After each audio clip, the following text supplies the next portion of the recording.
Eh bien, bonsoir à tous. Donc, je suis Nicolas Devic. Vous vous demandez probablement ce que je fais là sur scène.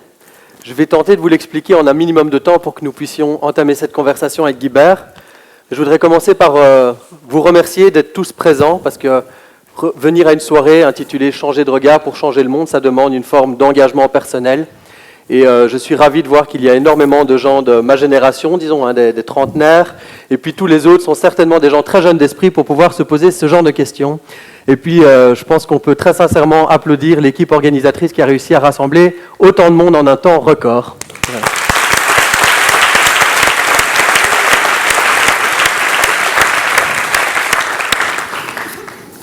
Alors qui suis-je? C'est une vaste question. Je suis un trentenaire en quête de sens.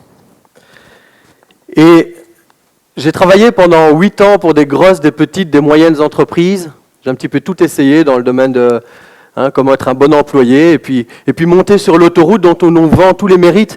Vous savez, faire de belles études, et puis ensuite trouver un premier job, et puis acheter un appartement, se marier, travailler toute sa vie, pour un jour arriver à la pension, peut-être. Et je ne sais pas si ça vous est déjà arrivé de vous retrouver coincé sur une autoroute, embouteillé, avec péage en plus. J'étais un petit peu dans ce sentiment-là.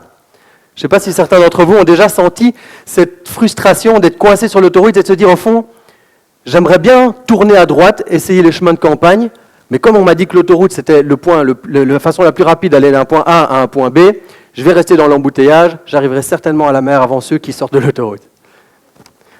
Et puis un jour, moi je me suis dit, après 8 ans, j'en ai marre de rester coincé sur cette autoroute, d'écouter les gens se plaindre à la machine à café. Je vais prendre une décision qui était à ce moment-là de démissionner, de virer à droite, de sortir de l'autoroute et de m'essayer à d'autres chemins. Et depuis lors, c'était il y a 3 ans, je suis en quête de sens. Je suis à la quête de gens qui peuvent venir m'inspirer, qui peuvent nous inspirer pour pouvoir changer notre état d'esprit et passer à un autre niveau de conscience, un autre niveau d'existence, pour se rapprocher de qui on est au plus profond de nous-mêmes, de ce qu'on a envie de faire de notre vie, comment impacter le monde ultimement. Et pourquoi je suis ici ce soir? Eh bien pour la même raison que vous, pour écouter Guibert. Parce que Guibert est un homme exceptionnel que j'ai eu l'occasion de rencontrer à plusieurs reprises. Non, Guibert, oui, t'es exceptionnel, on peut le dire. Oh. Et Guibert fait partie de ces personnes qui ont quelques pas de plus sur le chemin de la conscience, le chemin de l'introspection, le chemin de ce qu'on appelle un travail de développement personnel, un travail spirituel. Et ce sont des personnes qui ont des clés à nous partager sur la manière dont on peut changer, évoluer, s'ouvrir au monde. Ah, il y a plein de gens là en plus, c'est incroyable. Donc désolé, je vais essayer de ne pas vous tourner le dos. Et je fais également partie de cette génération, un peu comme vous tous ici, à ce que je vois, de la génération, je pense qu'on nous appelle Y. On n'est plus tout à fait X, parce que c'est la génération de nos parents. Et puis il y a les Z qui arrivent, qui sont branchés sur leurs iPhones et qui ont la pensée systémique qui part dans tous les sens. Et on a un petit peu un pied dans les deux mondes. Et ce qui m'intéresse aujourd'hui avec vous ce soir, c'est de pouvoir poser des questions à Guibert et de voir en quoi est-ce que nous pouvons tous contribuer à construire un monde meilleur. Quel est le rôle que chacun d'entre nous peut jouer dans notre vie pour pouvoir contribuer à ce mouvement-là, à ce nouveau monde qui est en train d'accoucher. Et je vous demanderai, si vous êtes OK avec ça, de prendre juste quelques secondes pour vous poser la question suivante. Pourquoi est-ce que vous êtes venu ce soir? Est-ce que c'est parce que le titre avait l'air sympa? Est-ce que parce que Guibert est un mec exceptionnel? Est-ce que c'est parce que des amis vous en ont parlé? Ou bien par curiosité? Prenez le temps de penser à ça et échangez simplement avec votre voisin de gauche ce que vous êtes venu chercher ce soir et pourquoi vous êtes là.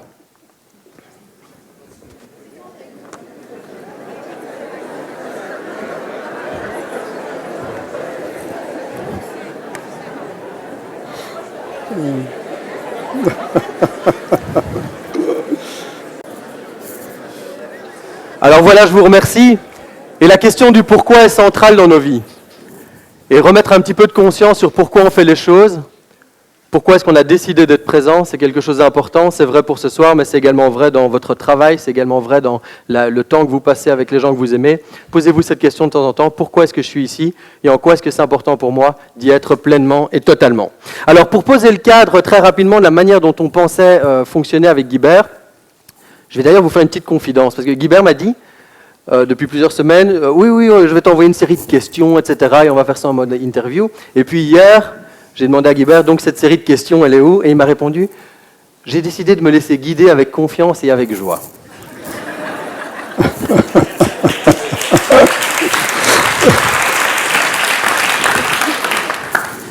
Et parce que c'est important de co-créer cette soirée, et c'est un mot important, la co-création, c'est-à-dire qu'on est tous ici acteurs de nos vies, mais acteurs de ce qui se passe dans la salle ce soir.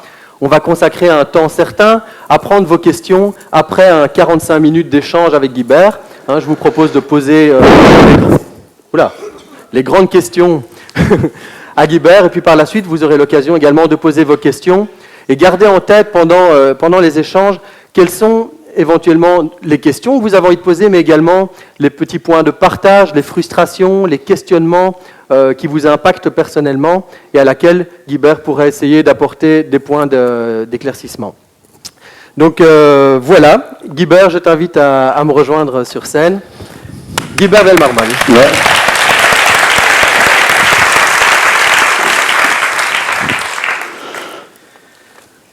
Alors Guibert, tu es aujourd'hui, à ma connaissance, conseiller en entreprise, c'est-à-dire que tu accompagnes des organisations à remettre plus de sens, d'alignement dans la manière dont ils envisagent leur business. Tu es également conférencier, voilà. Tu es auteur de 2 livres, Tomber plus haut, qui est un livre exceptionnel qui a un titre assez révélateur, et puis également ton dernier, Sans plus attendre, exact? C'est exact, Nicolas. Et puis Guibert parcourt le monde également, pour aller à la rencontre d'entrepreneurs, des entrepreneurs sociaux, mais pas que, qui ont pour vocation de changer le monde en alignant écologie, économie et sens. Toujours exact? C'est toujours exact. Ah bah, écoute, c'est parfait. Seulement, ça n'a pas toujours été le cas. Il fut un temps où tu étais jeune cadre dynamique, comme on dit, mais également CEO d'une assez grosse organisation qui est Walibi. Je pense qu'on a tous fait quelques tours sur les manèges de Walibi. Et puis en 1994, les choses tournent à une autre situation. Est-ce que tu peux partager avec nous ce qui est arrivé pour toi à cette période de ta vie? Tu avais environ mon âge, et puis comment les choses se sont passées à partir de là. Ok, merci. D'abord, je voudrais rectifier la vérité, parce que moi, je n'ai rien d'exceptionnel. Il a dit j'étais un être exceptionnel. Il y a quelqu'un au 3e rang ici qui est ma maman, qui vous dira tout le contraire, qui connaît bien mes travers. Et donc, on l'entend déjà rire. Donc, je suis quelqu'un comme vous, rien d'exceptionnel, simplement, je vais dire Dieu merci, j'ai été malade un jour, j'ai été gravement malade, et finalement, ça m'a permis de changer mon regard sur le monde, sur moi-même, et effectivement de changer mon action au quotidien, pour, comme l'a dit Nicolas il y a un instant, aujourd'hui parcourir le monde à la rencontre des gens qui changent le monde, qui sont positifs, qui sont des entrepreneurs, parce que je pense que on est un monde qui est à la croisée des chemins, j'y viendrai tout à l'heure. Et voilà, c'est ce que je voudrais partager avec vous très, très simplement. Mais c'est vrai que j'étais comme toi, à ton âge, donc je te dis en 94, j'allais fêter mes 31 ans, je suis né en 63, et j'étais jeune dirigeant d'entreprise dans une entreprise qui fait rêver beaucoup d'enfants, qui était Walibi. Je dirigeais à l'époque Walibi en Belgique, après l'avoir dirigé en France. Et j'ai été diagnostiqué avec une pathologie lourde au mois de juillet 1994, qui était une tumeur localisée sur l'hypophyse, qui est une petite glande située à la base des 2 hémisphères cérébraux, derrière les yeux. Et pour faire court, parce que je présume qu'il y a pas mal de gens qui connaissent l'histoire, qui m'ont déjà entendu, j'ai passé un été assez difficile, parce que quand vous avez 30 ans, que vous avez du succès dans vos amours et dans vos affaires, comme on dit, et puis que le médecin vous annonce une issue potentiellement difficile ou fatale à l'époque par rapport à ce genre de pathologie, on ne remontait pas toujours de la salle d'opération, eh bien c'est un sérieux coup de tonnerre dans un ciel qui est bleu, alors que j'avais une carrière qui était une asymptote verticale dans un ciel bleu. Et donc effectivement, j'ai passé l'été à essayer de trouver le bon médecin, la bonne pathologie. Heureusement, j'ai eu l'occasion de rencontrer les bonnes personnes, sauf que après l'opération qui était assez longue, au moment de quitter l'hôpital, le médecin est venu me trouver, il m'a dit j'ai deux nouvelles pour toi. La première, au rayon des bonnes nouvelles, c'est que tu es en vie. et que tu n'es plus aveugle. La tumeur était tellement grosse à l'époque qu'elle compressait le nerf optique. Donc avant l'opération, j'avais perdu la vue, ce qui est un sentiment un peu particulier. Il me dit, le problème, c'est qu'en retirant la tumeur, on a retiré l'hypophyse également, et tu ne peux pas vivre sans hypophyse. Et donc, pour le restant de tes jours, tu vas faire face à certains problèmes. En clair, il m'a dit, tu risques d'avoir un état dépressif latent permanent, parce que l'hypophyse est la glande qui contrôle ton système endocrinien, hein, okay, qui commande à la thyroïde, aux subrénales, aux gonades, aux ovaires chez la femme. Et il dit, donc, tu vas avoir, comme une femme, éventuellement après un accouchement, tu risques d'avoir des baby blues à répétition. La deuxième chose, il m'a dit, tu ne pourras plus avoir d'enfants parce que l'hypophyse chez la femme commande aux ovaires et chez l'homme elle commande aux gonades, donc tu ne produiras plus de spermatozoïdes. J'avais 30 ans, j'avais juste un petit garçon qui avait 1 an et demi, donc la perspective n'était pas très joyeuse. Et puis il m'a dit, tu vas mourir plus jeune, un peu ton espérance de vie sera réduite d'une 15aine d'années parce que ton muscle cardiaque va s'atrophier plus vite, et puis tu vas faire de l'ostéoporose de façon anticipée. Et puis la dernière chose, pour remettre un petit coup, il me dit, voilà une liste de 5 médicaments, ou plutôt des hormones de substitution que tu dois prendre, certaines 3 fois par jour, certaines sous injection. Si tu ne le fais pas pour certaines d'entre elles, tu seras dans le coma en dehors les 36 heures. Et donc, pour le reste, reviens nous voir 2 fois par an, on fera résonance magnétique et prise de sang, et essaye d'avoir une bonne vie. Et en fait... c'est un peu un piano qui te tombe sur la tête.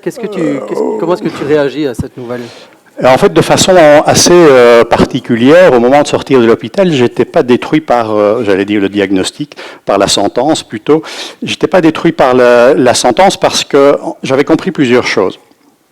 La première chose, c'est que la médecine pour laquelle j'ai la plus profonde gratitude, parce qu'elle m'a sauvé la vie, en fait, c'est pas une science exacte, c'est un art. C'est tout à fait vrai ce que je vous dis. Vous allez sur Wikipédia, vous verrez que la médecine, ce n'est pas une science exacte. Ce qui veut dire que de mon point de vue, si c'est un art, d'abord les médecins sont des artistes, mais ça veut dire que le diagnostic n'est jamais définitif.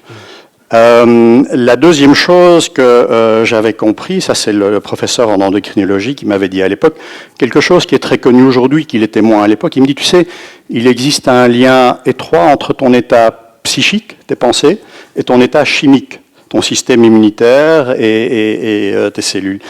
Et il me dit, si tu prends du stress conventionnel que tu as, ce que j'avais, je dirigeais à l'époque Walibi, elle était quand même cotée en bourse, la société, et que tu mets dessus du stress très négatif, de l'amertume, des rancœurs ou des colères non exprimées, il me dit, tu t'injectes à toi-même le poison. C'est l'effet nocebo, quelque part, qui est l'inverse de l'effet placebo. Et en fait, c'est exactement ce que j'avais fait les 12 mois précédents, pour toute une série de mauvaises raisons. Et puis la troisième chose aussi que j'avais compris, outre ce lien entre les émotions mal gérées et le système immunitaire, c'est qu'en fait, le duo gagnant pour se reconstruire, parce que je pense que les médecins ne guérissent pas, ils soignent, mais c'est le patient qui guérit. Le duo gagnant, c'était vraiment un vrai partenariat entre une écoute empathique du médecin et l'écoute intérieure du patient. Et donc, fort de ces 3 croyances, à l'époque, j'ai décidé de ne pas prendre pour argent comptant ce que le médecin m'avait dit et de développer une autre hygiène de vie, simplement pour reconstruire ma santé et continuer à vivre. Et ça a fonctionné manifestement. Ça a fonctionné assez bien. Donc, en fait, qu'est-ce que j'ai fait en quelques mots? C'est que, d'abord, j'ai voulu renforcer mon corps physique, un peu comme si vous perdiez l'usage de votre main gauche. Vous allez renforcer la dextérité et la force de votre main droite. En faisant quoi? En faisant ce qu'on appelle du cardiovasculaire. Donc, j'ai passé beaucoup de temps à courir. Je continue encore, courir dans la forêt de Soignes, à faire du vélo, à nager quand j'ai l'occasion, à faire beaucoup de montagnes également. Donc, simplement pour renforcer la résistance. Et puis, je me suis mis, sans jamais consulter Paul Grégoire, à manger très différemment, simplement parce que le médecin m'avait dit, fondamentalement, tu creuses ta tombe avec tes dents. Tu es ce que tu manges, et il y a un lien étroit, on le sait aujourd'hui, il y a 20 ans c'était plus compliqué, il y a un lien étroit entre santé et nutrition. Donc, tout naturellement, j'ai la chance d'avoir un cordon bleu à la maison, donc je me suis mis à manger beaucoup plus de fruits, de légumes, boire de l'eau. J'ai jamais abandonné un bon verre de vin, du chocolat ou un verre de bière, parce que je crois dans les vertus des plaisirs qu'on s'octroie. Mais donc, j'ai changé la nutrition. Et alors, les choses plus surprenantes également, c'est que je m'étais dit, tiens, finalement, c'est la gestion de mes pensées, de mes émotions qui, quelque part, je dirais pas à créer la tumeur, mais à créer un terreau fertile à une pathologie. Donc je me suis dit, il faudrait peut-être que j'apprenne à gérer mes émotions et mes pensées. Et aujourd'hui, c'est monnaie courante, puisque tout le monde fait de la méditation et de la pleine conscience, mais j'ai trouvé il y a 20 ans un maître en méditation, la méditation zen, qui m'a appris ces techniques pour calmer l'esprit, pour revenir au moment présent. Et c'est vrai que c'est une pratique qui m'a accompagné d'abord pour des raisons médicales depuis lors. Aujourd'hui, j'ai médité 35 minutes, je pense déjà. Peut-être encore un peu en rentrant tout à l'heure. Et le résultat de tout ça, c'est que, effectivement, j'ai jamais été dépressif. La famille qui est dans l'assistance le sait. J'ai dirigé d'autres entreprises après, je suis devenu indépendant, j'ai lancé d'autres business. En règle générale, je cours à peu près une quinzaine de kilomètres par semaine. De temps en temps, il m'arrive de prendre mon vélo et d'aller jusqu'à la mer. Pas compliqué, hein, ça n'a rien à Rome. Il y a une montée, c'est à Gerhardsbergen, hein, sinon ça descend tout le temps. Et puis, de façon plus surprenante, j'ai fait beaucoup de montagnes. Je suis monté souvent à 4000, je suis monté une fois à 6000 dans l'Annapurna. Je ne suis pas du tout un surhomme, pas du tout. Simplement pour faire ce genre de choses, simplement pour développer des affaires, il ne faut pas être dépressif. Donc, j'ai pas été dépressif, heureusement.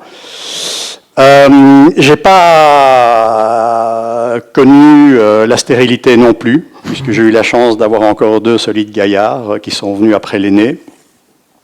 J'ai la faiblesse de croire qu'ils sont de moi, parce qu'il y en a un qui a mon caractère et l'autre qui me ressemble. Et donc, ça c'est la bonne nouvelle. Pour ce qui est de l'espérance de vie, je reviendrai vous dire quand je serai passé de l'autre côté du voile. Et de façon un peu plus surprenante, en fait, j'ai réussi à éliminer tous les médicaments que la médecine m'imposait de prendre.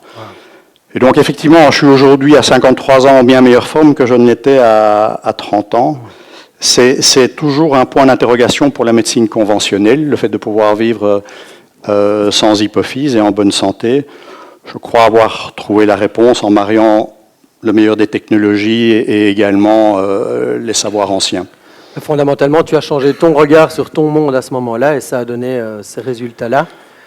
Quel est le principal apprentissage, la croyance transformée, je dirais, ou transformante que tu as vécu à travers ce processus et qui permet aujourd'hui d'avoir un regard différent sur le monde et les autres? En fait, ce qui était vraiment, je dirais, déclencheur, c'est qu'en reconstruisant mon corps physique, comme j'étais quelqu'un de bien ancré dans la matière, j'ai voulu comprendre intellectuellement. J'ai voulu comprendre intellectuellement le lien entre mon esprit, mon corps, entre mes pensées, mes cellules et mon système immunitaire. Et donc, je me suis d'abord mis à lire énormément de choses. Moi, je ne suis pas du tout scientifique. Hein. J'ai un diplôme de licence en sciences commerciales et financières, donc ça mène à tout. L'important, c'est d'en sortir. Pas du tout une science exacte. J'ai passé énormément de temps à lire ce que la science disait dans des domaines progressistes comme la biologie cellulaire, un domaine qu'on appelle la psycho-immuno-endocrinologie, Thierry Janssen l'a très bien expliqué dans un livre qui s'appelle La solution intérieure. Donc c'est l'étude de l'effet placebo et nocebo. Et puis j'ai toujours allé plus loin, et puis je suis descendu, après la cellule, je suis descendu dans l'atome. Donc j'ai lu beaucoup de choses sur la physique quantique pour comprendre. Et en fait, il y a un élément qui était assez détonateur, c'est qu'un jour, je discutais avec une personne qui avait travaillé 15 ans avec Ilya Prigogine. Et donc on parlait physique quantique et ce qui se passe dans l'infiniment petit. Et puis il m'a dit, tu sais, le professeur allait très souvent chercher son inspiration dans Lao Tse, qui est un philosophe chinois, asiatique, qui date, c'est le père du taoïsme. Et là, il m'est apparu comme une évidence en fréquentant ces scientifiques, parce que comme je suis un dubitatif enthousiaste, quand j'aime bien un livre ou quelque chose, je prends mon téléphone, j'essaye de rencontrer la personne. Donc en ayant l'occasion de rencontrer ces scientifiques, il m'est apparu comme une évidence qu'en fait la frontière entre, je dirais, physique et métaphysique, entre les sciences dures et la théologie ou la philosophie, était vraiment étroite comme une feuille de cigarette. Et donc je suis remonté à l'étage supérieur, après avoir investigué la science, je suis remonté au niveau de la conscience. Et bon, je dois confesser, je ne suis pas très religieux. Je crois qu'il y a dans une y a quelque chose de supérieur, ça je le crois profondément, mais voilà, je n'ai jamais été très assidu, j'ai toujours eu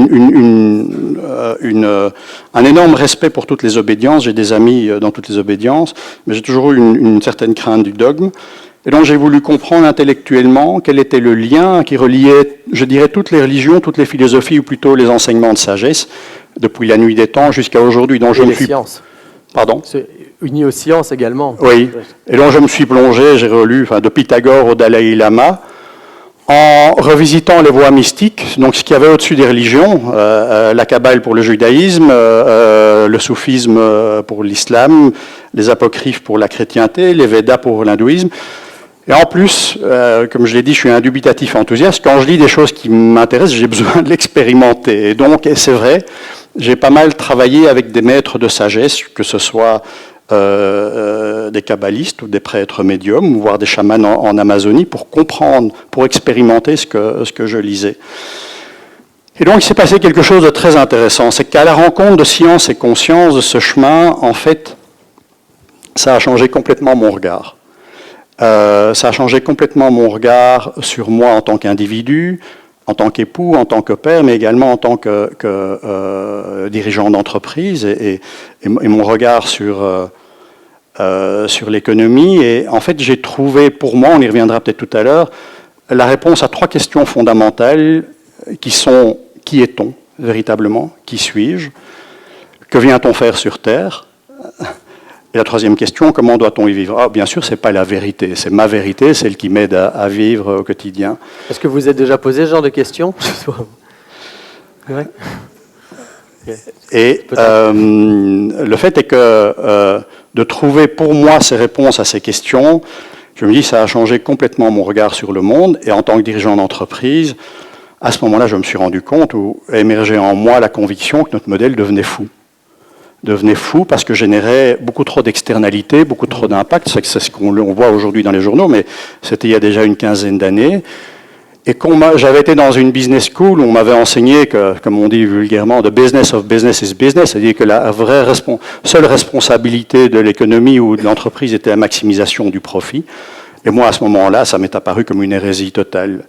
Et a grandi en moi la conviction que la responsabilité d'une entreprise, c'était la création de valeurs partagées. Et ce qui s'est passé, c'est que j'adore le monde de l'entreprise, le monde de l'entrepreneuriat, parce que c'est une aventure humaine extraordinaire, c'est un lieu de créativité et d'innovation. Et donc, plutôt que, j'ai pas du tout une âme d'activiste, plutôt que de pointer toujours mon doigt en disant l'économie est responsable des problèmes, j'ai dit tiens, une économie et des acteurs économiques orientés de la bonne façon peuvent créer un monde meilleur. Et donc, c'est ce qui fait qu'à un moment, j'ai rendu mes clés comme administrateur délégué.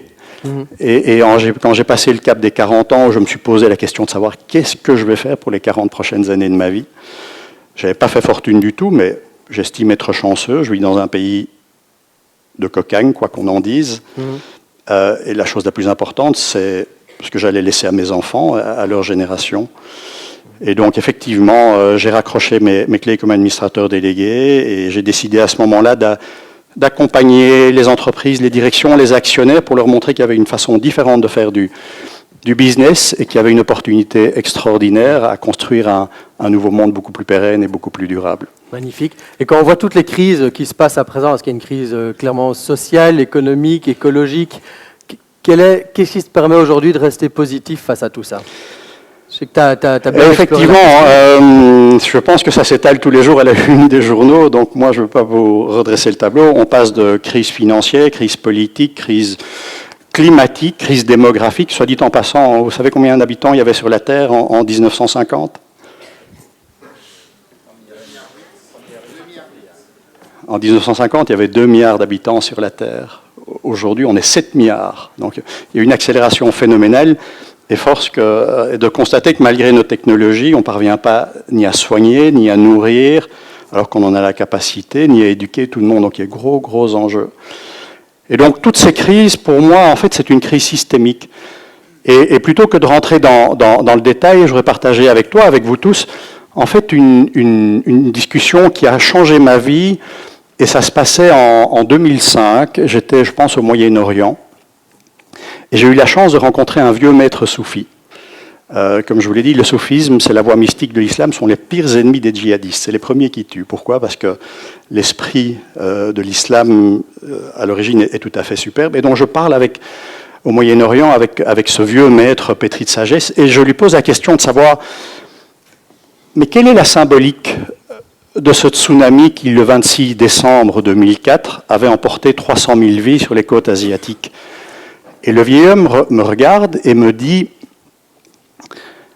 la Terre va accoucher d'un nouveau monde. Ce que tu vois ici, c'est la perte des eaux. Tu verras dans les années à venir les contractions. On était en 2005. J'ai toujours gardé ça à l'esprit. Pourquoi? Parce que, si vous vous souvenez bien, à partir de 2007-2008, on a Lehman Brothers, l'effondrement, et à partir de 2008, les crises commencent à s'enchaîner avec une amplitude et une récurrence absolument incroyables. En 2008, on a démarré l'année avec une crise alimentaire. Pourquoi? Comme la bourse était basse à cause de Lehman Brothers, donc les spéculateurs ont été à Chicago sur la bourse des matières premières. Ils ont spéculé, entre autres, sur les denrées alimentaires. Donc au Caire, à Mexico, les gens n'avaient plus à manger, n'avaient plus accès au blé et au maïs. Et puis ça se calme, la crise alimentaire se calme. On démarre tout de suite avec la crise pétrolière. Vous vous souvenez, quand le pétrole était à $150 le baril. Et puis ça se calme, et puis on démarre avec avec la grippe aviaire et tout ce qui nous menaçait. Et donc depuis lors, c'est ça. C'est une amplitude qui s'accélère. Et en fait, je crois véritablement qu'un monde meurt et qu'un monde nouveau est en train de naître. Et il y a suffisamment de mères, de grands-mères dans la salle pour savoir qu'une naissance est à la fois un moment porteur d'espoir, mais c'est aussi un moment de douleur et potentiellement très dangereux. Et donc je pense, moi, qu'en tant qu'humanité, on en est là. Il y a un nouveau monde qui est en train d'émerger. Ce qu'on vit maintenant, c'est des moments extrêmement délicats. Je dirais que la tête est passée, bon, on ne peut pas encore voir si même le cordon ombilical est autour du cou.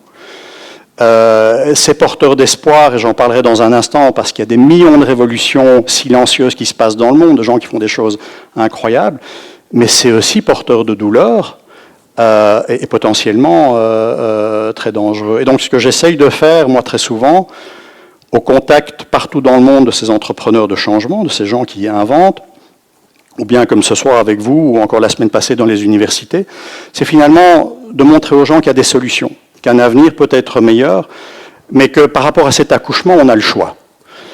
Ou bien on reste dans la salle d'attente, à faire les 100 pas en espérant que les choses se passent bien, ou bien on rentre dans la salle d'accouchement et on participe au travail des sages-femmes. Moi, c'est ce que j'invite à faire par rapport à ce qui vient. Autant que possible, hein, parce que pour avoir vécu la situation, je ne sais quand même pas trop quoi faire. Même, hein. C'est une belle image, en tout cas. Et tu parles régulièrement dans tes interventions d'un nouveau modèle de société qui pourrait émerger.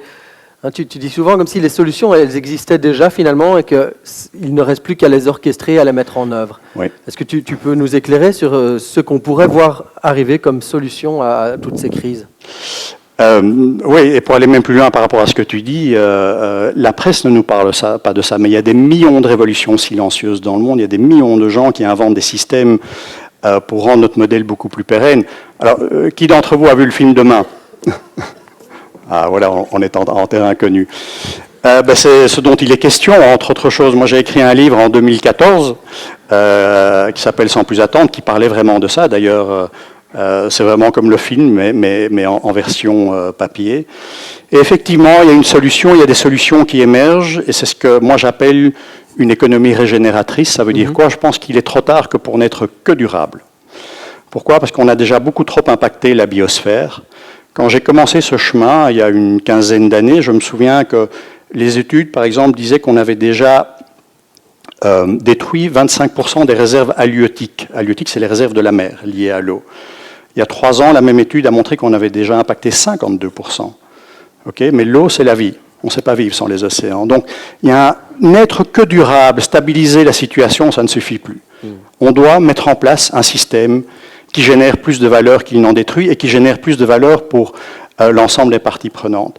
Et c'est ce que j'appelle une économie régénératrice, et ça existe. Et rapidement, je ne vais pas faire un tour d'économie, mais une économie régénératrice, elle s'articule autour de 4 piliers principaux. Le premier, c'est une économie qui est relocalisée sur les fondamentaux, que sont la production alimentaire, la production énergétique et l'usage de monnaie citoyenne. Alors très rapidement, qu'est-ce que ça veut dire? Pourquoi est-ce que c'est important de ramener la production alimentaire proche de la consommation? Si vous prenez une ville comme Paris, et si vous coupez les chaînes logistiques, en 4 jours, il n'y a plus de nourriture. L'Île-de-France, c'est 12 millions d'habitants. Paris intramuros, ça doit faire 8 millions. Donc on s'imagine le problème que... Mais c'est vrai pour New York, c'est vrai pour Vancouver, c'est vrai pour Shanghai. Et donc les maires des grandes villes sont au courant de ce genre de choses. D'où ce phénomène qu'on voit émerger partout d'agriculture urbaine. Vous savez, qui consiste à couvrir les toits avec des potagers en exploitant en permaculture, parce que c'est plus rentable, c'est beaucoup moins destructif et c'est bio. À construire des fermes sur les toits. Aux États-Unis, ça existe déjà. La chaîne Whole Foods Market fait beaucoup. Delhaize commence en Belgique. Sur le Delhaize de Boendal, vous allez voir, ils sont en train de construire une ferme avec une productivité tout à fait intéressante. À se réapproprier également en tant que citoyen les espaces publics. C'est un concept qui s'appelle les incroyables comestibles, qui est venu, où les gens, en fait, les communes laissent à disposition des espaces en friche et les gens se les réapproprient pour développer du maraîchage. Alors oui, ça produit quelque chose qui est open source, comme on dit tout le monde. Mais ce qui se passe là derrière, c'est que ça crée du lien dans les villes. Et c'est pour ça que ça a un tel succès. Et puis aussi la conception de fermes verticales, pas du tout pour y mettre 1000 vaches, mais pour faire des exploitations en bio. Au Vancouver, il y a une tour qui s'appelle la tour Loufa. Je dis imaginez une tour où il y a des appartements, ou des bureaux, on enlève les appartements et les bureaux et on met des rangées de salades, de carottes et autres, et tout ça fonctionne très très bien. Et le dernier élément, c'est autour des villes de changer la ceinture verte. La Belgique, voilà, c'est un petit pays, mais si vous prenez une ville où vous tracez un axe d'une centaine de kilomètres, en fait, la ceinture verte des grandes villes, elle est souvent en monoculture intensive. Et donc, l'idée, c'est de passer en pluriculture avec des micro-fermes. Ce n'est pas du tout une vision de l'esprit qui est écolo-bobo. Pourquoi? Parce que tous les maires des grandes villes sont dans cette réflexion. Et il y a des villes, entre autres comme Ottawa, qui a prévu à l'échéance de 2025 de produire déjà 40% de son alimentation sur les fondamentaux végétaux, fruits, petites volailles, intramuros. Alors ça, c'est la première chose pour une économie relocalisée, production alimentaire rapprochée de la consommation. Même chose pour l'énergie. Alors oui, si notre maison produit plus d'électricité qu'elle n'en consomme, ça va être sympa. On va rentrer, on aura probablement d'ici peu tous des voitures électriques. Il n'y a plus de facture énergétique. On plug Mais ça change beaucoup de choses. Et d'abord, c'est déjà là, c'est possible. Des maisons qui produisent plus d'électricité qu'ils n'en consomment. Des immeubles, je veux dire, j'ai visité à Shanghai un gratte-ciel qui produit plus d'électricité qu'ils n'en consomment. Il y a des communautés entières qui sont déjà capables. Il y a des îles au large de l'Écosse et au large du Danemark qui produisent plus d'électricité. Les deux cas sont intéressants. Au large de l'Écosse, c'est l'île de Egg Island, je pense qu'il y a à peu près 500 familles qui y vivent. Ils produisent plus d'électricité, donc ils n'ont plus de facture électrique, mais en plus ils revendent l'électricité en Angleterre. C'est lié, ils utilisent le solaire, l'hydrolien, la force marémotrice, et l'éolien. Et au Danemark, ils ont été un cran plus loin, sur l'île de Samsø. Là, ils produisent de l'électricité qu'ils revendent sur le continent avec de la biomasse, de l'éolien et du solaire. Mais en plus, chose très intéressante, c'est que les 5000 familles qui y habitent sont propriétaires des installations sous forme de coopérative. Et donc, il y a une vraie création de valeur partagée et un système tout à fait bénéfique. Donc, c'est le premier point pour une économie relocalisée, donc ramener la production proche de la consommation. Dernier petit point au niveau de l'économie relocalisée, c'est de l'importance d'utiliser ce que j'appelle des monnaies citoyennes, des monnaies libres, des monnaies locales, donc on voit se développer partout. Mon propos n'est pas du tout de dire qu'on doit s'affranchir de l'euro ou du dollar, qui restent des monnaies intéressantes, je dirais, au niveau des échanges internationaux. Mais moi, je crois dans un modèle qu'on va appeler glocal, à la fois global sur les échanges internationaux, pour autant qu'ils soient contrôlés et qu'on mesure les effets annexes, mais beaucoup plus ancré localement. Et pourquoi c'est intéressant d'utiliser une monnaie locale? Pour ceux qui ne comprennent pas, imaginez, ce soir, on pourrait décider de lancer une monnaie locale. Je ne sais pas quel est le nom de cet endroit, mais on prendrait une monnaie locale, allez, je vais prendre un nom que je connais bien, on appellerait la monnaie locale le Gevers, valeur 1 Gevers, 1 euro.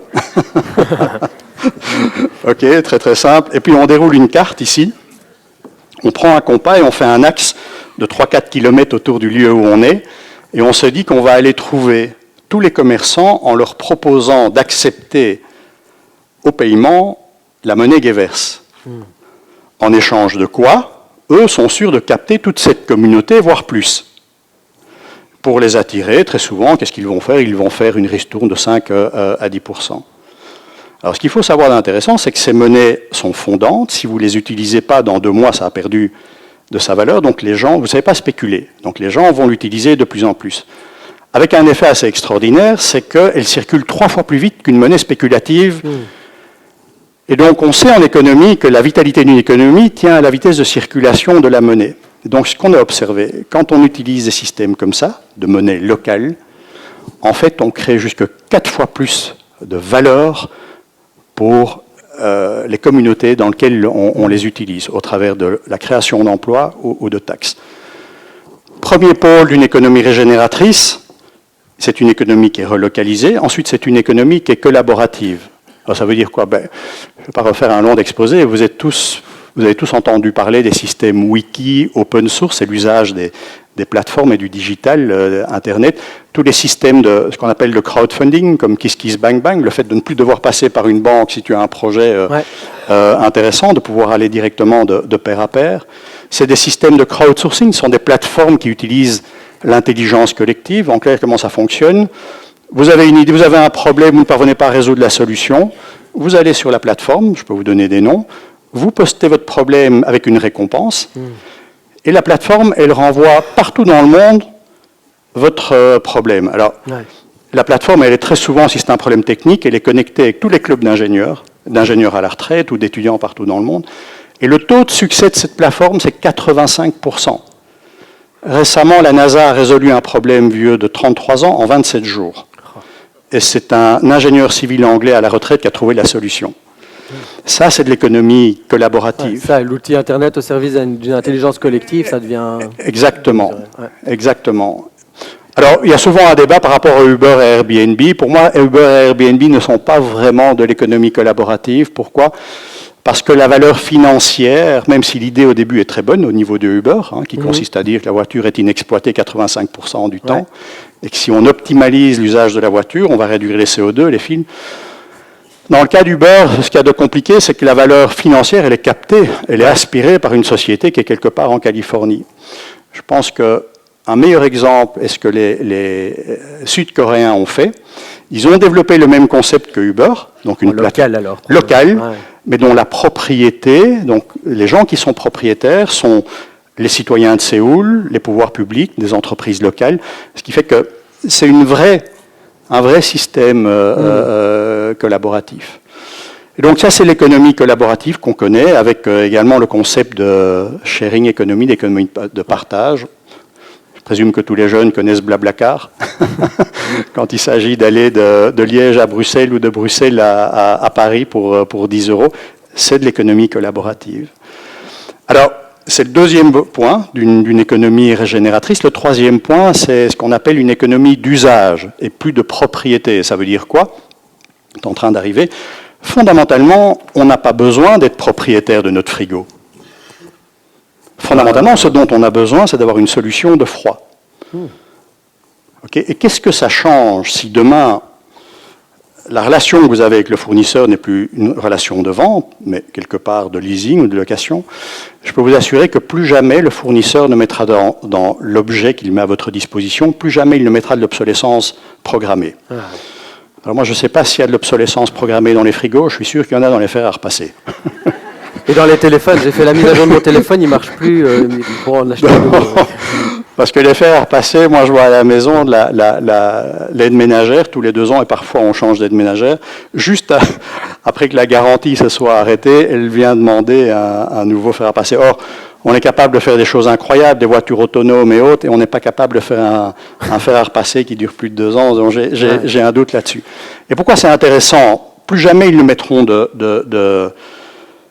d'obsolescence programmée. ce qui va obliger également le producteur à avoir une pensée complète et à penser au recyclage permanent des outils, je veux dire des produits qu'il met à disposition. Une économie plus circulaire. Voilà, et ça nous amène au quatrième point d'une économie régénératrice. C'est, après être locale, collaborative, d'usage, en fait c'est une économie qui est également circulaire. Et c'est quoi? Il faut savoir que l'Homo sapiens, nous, on est la seule espèce à la surface de cette Terre qui prenons de la matière première, on la transforme en un produit fini et dont les déchets ne constituent pas la matière première ou l'énergie d'une autre espèce. Dans la nature, ça ne se passe jamais comme ça. Et donc aujourd'hui, effectivement, il y a un mouvement extrêmement important pour qu'on puisse à la fois concevoir des objets qui soient recyclables, recyclables quasiment à l'infini, on n'en est pas loin pour certains. Si vous achetez une nouvelle voiture, aujourd'hui, pouvez-vous dire qu'elle est aujourd'hui recyclable à 92 voire 95%. Donc on a déjà énormément progressé. Et puis c'est aussi la façon dont on conçoit les villes et qu'on conçoit par exemple les parcs industriels en regardant pour mettre ensemble des activités professionnelles qui sont complémentaires. Donc par exemple une centrale électrique qui va générer de la vapeur ou de l'eau chaude, ça va être, on va y mettre à côté une pisciculture, je veux dire pourquoi on a besoin de l'eau chaude, ou bien avec l'eau chaude qui sort, éventuellement on va pouvoir chauffer la ville. Et donc cette approche-là, c'est une économie circulaire, gros enjeu. La Wallonie est assez en pointe sur les sujets et sur la réflexion. Et ce qu'il y a d'intéressant dans ce que je viens d'expliquer, c'est que quand on dit une économie régénératrice, elle est locale, collaborative, d'usage et circulaire. En fait, c'est une économie qui est bio-inspirée. C'est exactement comme ça que fonctionne la nature. Par définition, la nature, elle est locale, elle est collaborative, les arbres ne poussent pas sans la présence des champignons et les échanges avec les mycéliums. Elle est d'usage, pas de propriété, et elle recycle tout. Et ça, pour moi,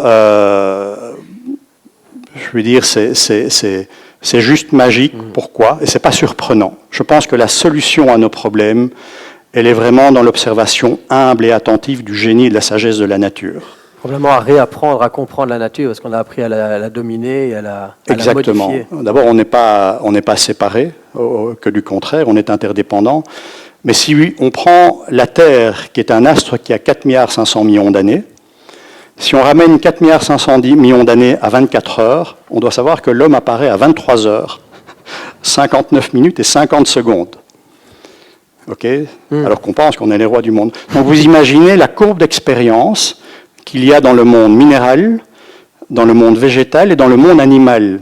Ces règnes-là, bien avant nous, ont su faire leur photosynthèse, ont su gérer l'énergie ou gérer les déchets simplement. Et donc c'est vrai aujourd'hui, à la fois sur les processus de design industriel ou organisationnel, pour moi, il n'y a qu'un maître, en tout cas, ou un maître principal, c'est la nature. Vous savez, Léonard de Vinci disait déjà...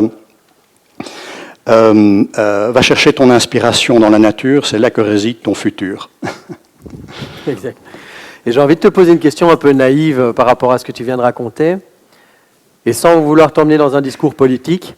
En gros, si des solutions existent, qu'est-ce qui bloque?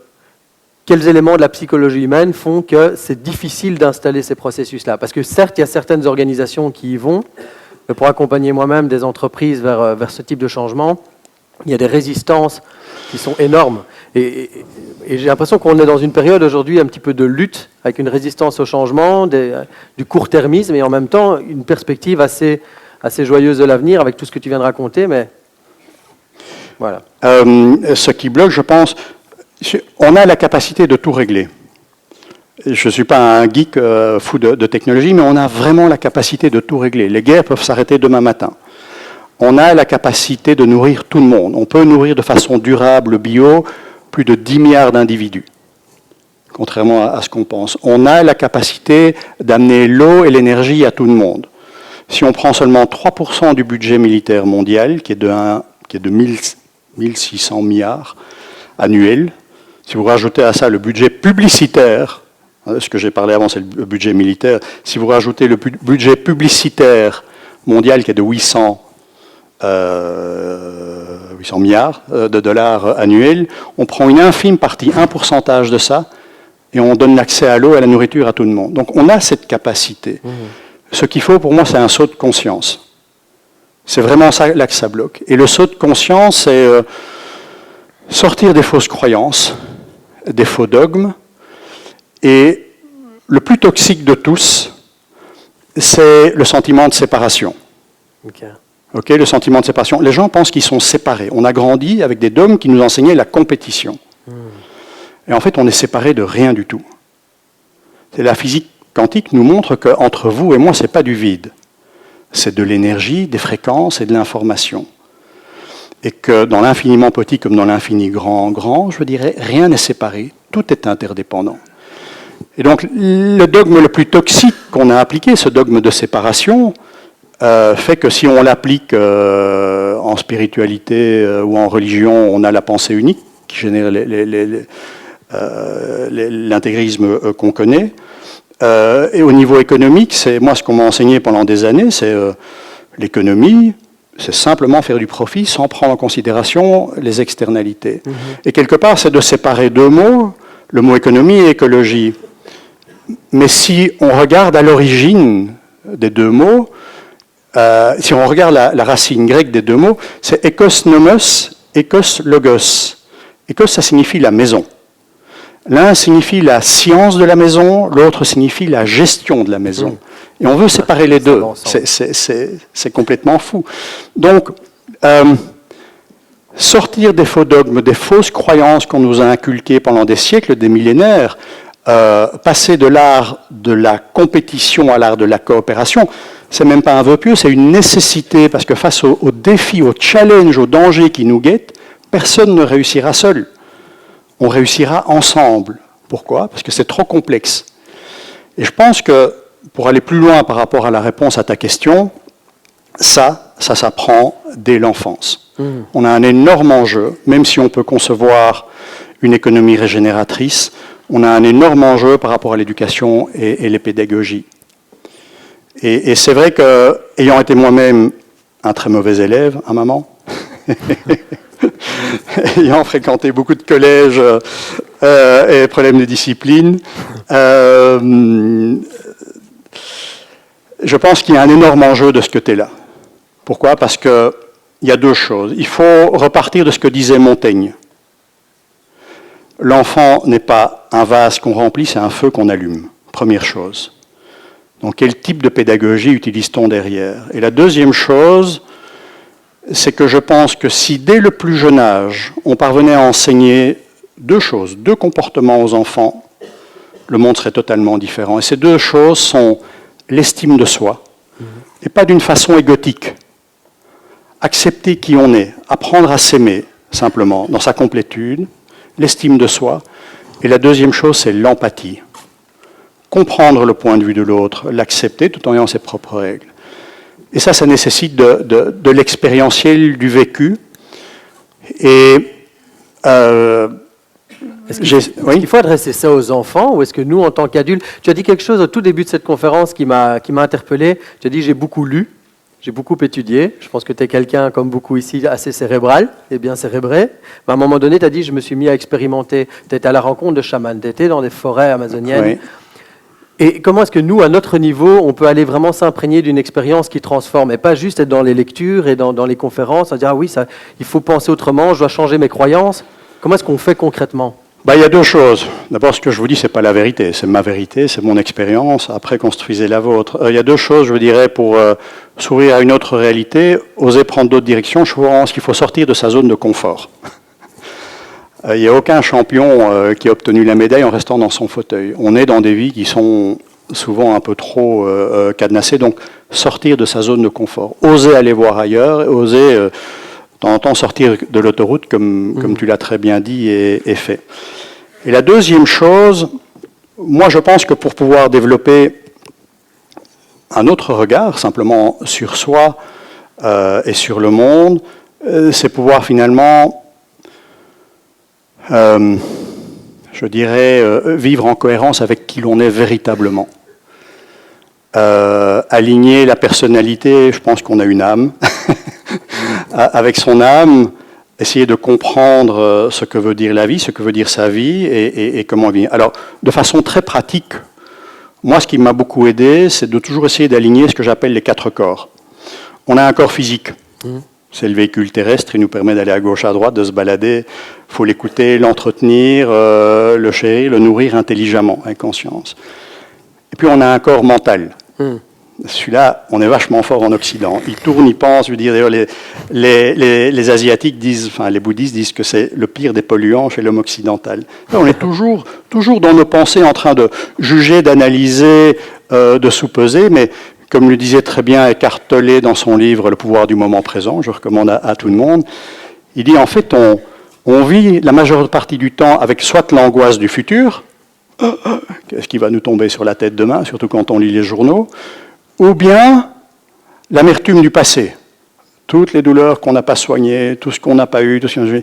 Et il dit mais rien ne s'est jamais passé ni dans le futur, ni dans le passé, tout s'est toujours passé au moment présent. Et on n'y est pas.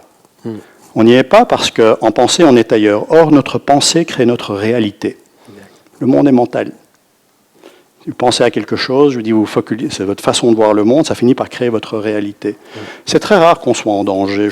Mais vous lisez les journaux, c'est spécifique. Donc, la deuxième chose, c'est d'apprendre à gérer son corps mental. Et de façon très simple, faites l'exercice le matin. Vous vous levez demain matin. Oui, très souvent, on rentre dans la salle de bain. 17h, on met les nouvelles et on a le flot. Le flot d'informations terrifiantes ou nausées, ou c'est la nausée, ou que sais-je. Et donc ça vous impacte. Il n'y a rien à faire. Eh bien, faites un autre exercice. Demain matin, vous tournez la radio, vous mettez musique 3, ce que vous voulez, la musique qui vous élève, qui vous nourrit, et gardez-la juste au moment de rentrer dans la voiture. Vous allez déjà vous charger d'une toute autre énergie. Okay, et la façon dont tu vas vivre ta journée va déjà être très différente. Il n'y a pas de bonnes ou de mauvaises pensées. Les pensées, elles génèrent de l'énergie. Elles sont lourdes ou elles sont élevantes. C'est la deuxième chose, c'est le corps mental. Après le corps mental, c'est la gestion du corps émotionnel. Pourquoi ? C'est parce que les pensées, elles génèrent finalement des émotions. Ça, c'est la bombe atomique. Ça génère l'effet placebo ou l'effet nocebo. Donc, c'est quelque chose.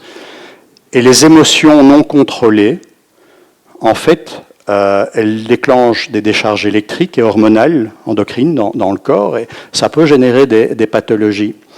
Et mon propos n'est pas du tout de dire il faut se couper de ses émotions, bien sûr que non.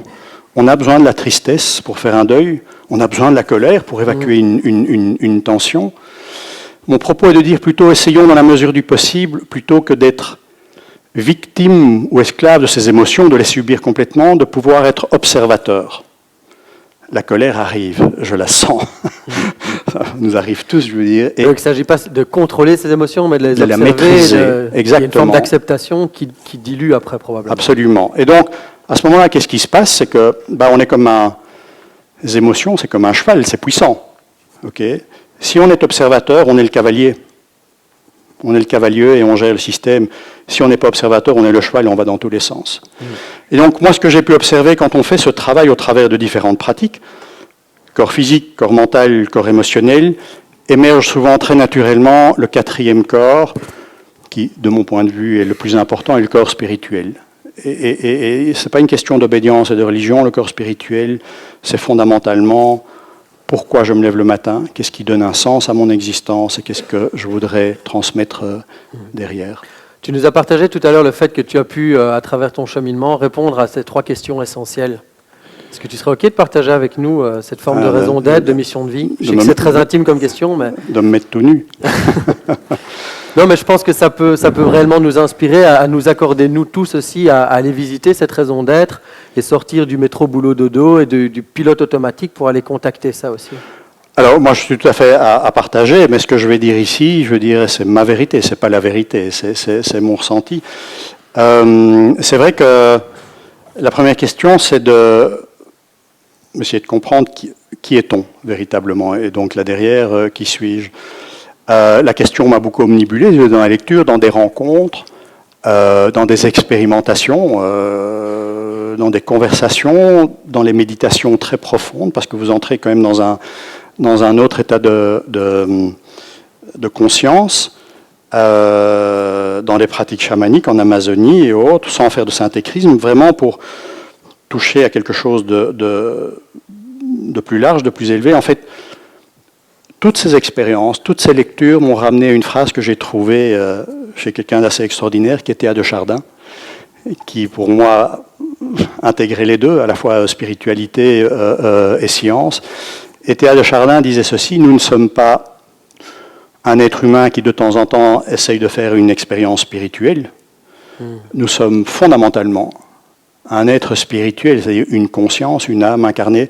Et si j'étais un physicien quantique, je dirais une fréquence, une vibration incarnée qui vient faire une expérience humaine. Okay. Et ça change énormément de choses.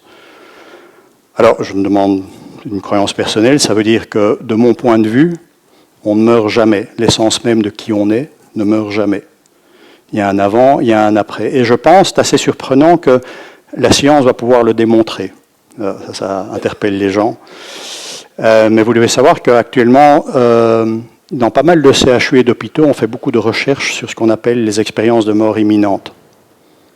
Okay, c'est extrêmement interpellant. Donc, à savoir que tu es à l'hôpital, je ne te le souhaite pas, et puis tu es sur la table d'opération, ton cœur lâche.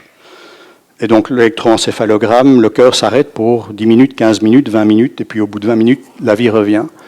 Et les témoignages des gens, beaucoup de gens qui ont vécu ça, est absolument incroyable, parce qu'il peut donner un compte-rendu exact de ce qui s'est passé dans la salle d'opération quand il n'y était plus, mais plus surprenant, certains d'entre eux donnent un compte-rendu de ce qui se passait à l'autre bout du CHU, qui fait parfois 2 km, dans un autre bloc opératoire.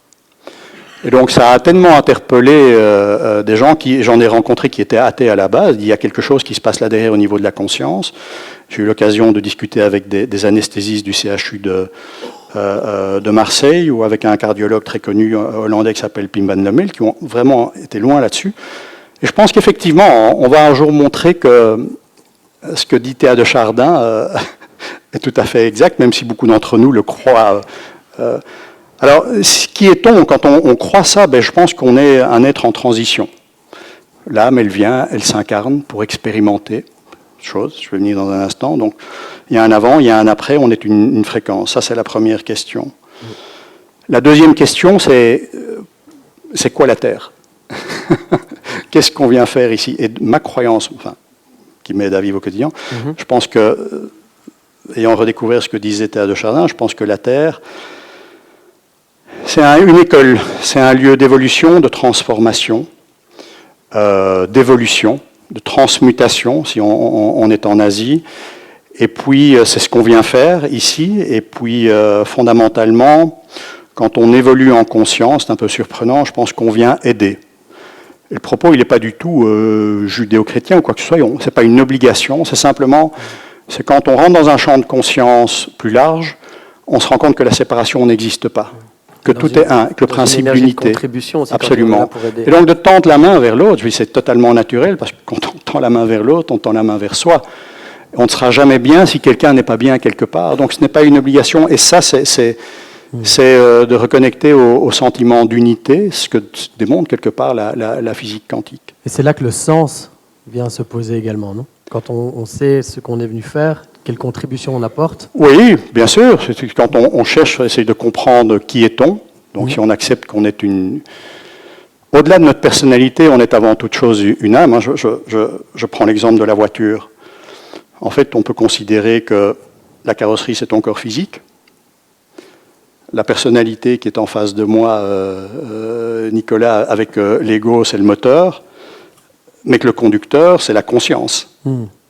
Qui est dedans. Quand tu reconnectes à ça, quand au travers de différentes pratiques, tu peux te laisser inspirer par ça, c'est plus facile de savoir qui tu es, mais aussi quel est ton chemin de vie, je pense. Qu'est-ce qui donne un sens à ton existence? Je veux dire, quelle cohérence et comment, quelque part, tu peux te mettre en chemin pour te réaliser et pour aligner l'homo sapiens que tu es avec l'homo economicus que tu incarnes au quotidien.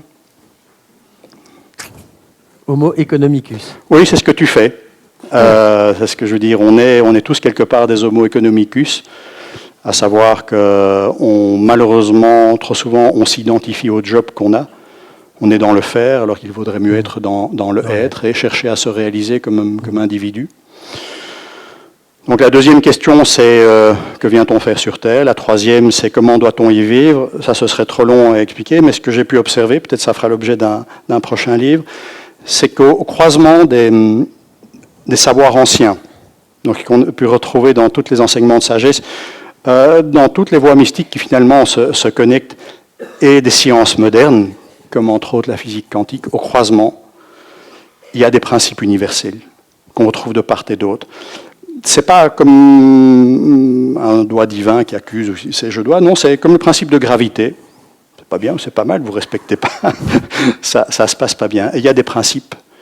Il y a des principes, pour en énoncer quelques-uns, je dirais la loi du rythme, du cycle, la loi d'harmonie, je dirais la loi d'action-réaction, c'est toute une série de choses. Qu'on retrouve dans la nature également. Qu'on retrouve dans la nature, et qu'on retrouve tout à fait dans la nature, et choses extrêmement intéressantes, qu'on retrouve dans des écrits très anciens, et entre autres dans toute la doctrine hermétique, qui date de bien avant notre chrétienté, et qui illustre quels sont ces grands principes qui régissent l'univers. Et c'est drôle qu'on retrouve ça absolument dans toutes les obédiences quand on regarde l'esprit et qu'on met un peu de côté la lettre.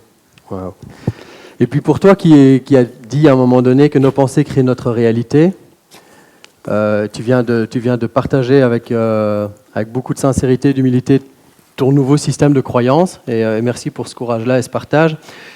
J'avais envie de faire juste un tout petit exercice que j'ai vu quelque part et qui illustre le fait que nos pensées créent effectivement nos réalités. Vous êtes OK juste de faire un petit truc, comme ça on se réveille un peu? Ouais. Si vous prenez vos mains, vous avez 2 lignes sous les poignets, un peu plus marquées que les autres, et si vous les mettez l'une contre l'autre parfaitement, et puis qu'après vous aplatissez les mains l'une contre l'autre, si vous êtes normalement constitué, vos mains devraient avoir la même taille et vos doigts arrivent au même endroit. Ouais? Après, ce que vous allez faire, c'est que vous allez simplement regarder votre main gauche, très attentivement, et puis vous allez la faire grandir mentalement. Simplement imaginez vos doigts qui s'allongent. Et vous vous répétez au moins 7-10 fois, ça grandit, ça grandit. Vous observez vos doigts s'étirer l'un après l'autre. Cette main devient énorme, de plus en plus grande. Vous y pensez, cette main devient énorme, ma main gauche devient énorme. Elle grandit encore. Et puis quand vous en avez envie, vous pouvez remettre les lignes des poignets l'une contre l'autre et simplement regarder si votre main effectivement grandit ou pas.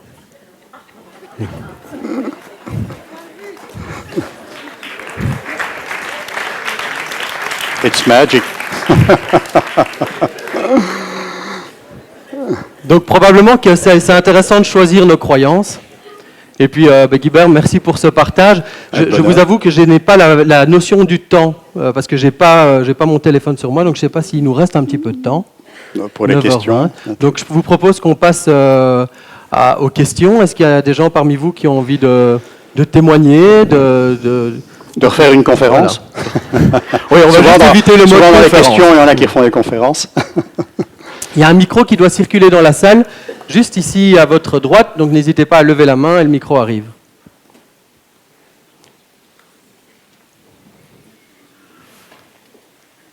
Ah. Vous pouvez vous lever, comme ça on vous voit bien. Voilà.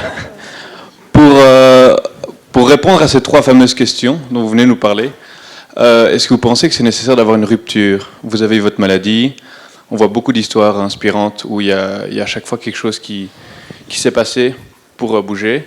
Donc, est-ce que vous pensez qu'en restant sur cette autoroute, c'est possible de répondre à ces 3 grandes questions qui nous habitent tous, je pense? Voilà. Moi, je pense qu'on ne doit pas tous souffrir pour s'ouvrir à une autre réalité. Mon histoire, à moi, à titre personnel, je la considère totalement banale parce que je rencontre au quotidien des gens qui ont des histoires beaucoup plus lourdes ou terrifiantes. Ma vie est belle, moi. Mais alors, je vais vous dire une chose, alors là, je vais peut-être créer un conflit de génération. Il me semble, j'ai parfois des difficultés à convaincre les gens de ma génération qu'une autre réalité est possible. Par contre, c'est du pain béni quand je suis avec les plus jeunes. Il me semble d'abord que, comme vous, je parle aux jeunes, vous avez grandi dans un monde qui était global. Il y a une aptitude naturelle à beaucoup mieux appréhender et gérer la complexité, à faire les liens, parce que c'est ça qu'on nous demande de faire maintenant. C'est développer une pensée holistique, intégrale, et faire le lien entre différentes choses. Et donc non, je ne pense pas qu'il faille souffrir, il faut simplement s'ouvrir à une autre réalité. essayer d'aligner les 4 corps, comme je dis, et puis vouloir sortir un petit peu de sa zone de confort. Et donc, c'est peut-être là aussi un des gros enjeux des modèles d'éducation aujourd'hui, c'est de donner le goût du risque. Vous savez, quand on regarde les neurosciences, quand elles expliquent comment on fait un processus d'apprentissage, ils disent la première chose, c'est extrêmement importante, c'est comment on capte l'attention. Et ça, c'est l'importance d'avoir des professeurs qui sont des vrais mentors. Et j'espère que ce soir, grâce à Nicolas, peut-être certaines choses que j'ai dites ont pu vous inspirer et vous pourrez en faire quelque chose demain. Donc, première chose, disent les neurosciences, c'est capacité à capter l'attention. Donc, raconter une bonne histoire et mettre de l'émotion. La deuxième chose, soit dit en passant, à l'école, c'est évident, on a tous eu des professeurs qui, d'une matière fantastique, en faisaient un cimetière, et inversement, des professeurs qui, d'une matière chiante, en faisaient quelque chose de flamboyant. Donc, c'est le premier point. Le deuxième point que disent les neurosciences, c'est la force de l'expérimentation. Okay. Ce qu'on écoute s'oublie. Ce qu'on expérimente se grave dans nos cellules. C'est pour ça que des modèles pédagogiques, comme on appelle entre autres l'école inversée, où les jeunes voient la veille la matière au travers de vidéos et puis l'expérimentent sous forme de jeu ou quoi à l'école, on obtient des résultats bien supérieurs. Et le troisième élément que disent les neurosciences, entre autres choses, c'est la force du rétrofeedback. Okay. C'est, en clair, il vaut mieux un échec rapide qu'un succès facile. Pourquoi ? Il vaut pouvoir sortir de sa zone de confort, essayer, lancer sans idée, ça vous donne 3 projets, ça vous donne un succès. J'ai visité une entreprise qui était extrêmement innovante en Californie, il était marqué à l'entrée de l'entreprise, ici il vaut mieux demander pardon que demander la permission.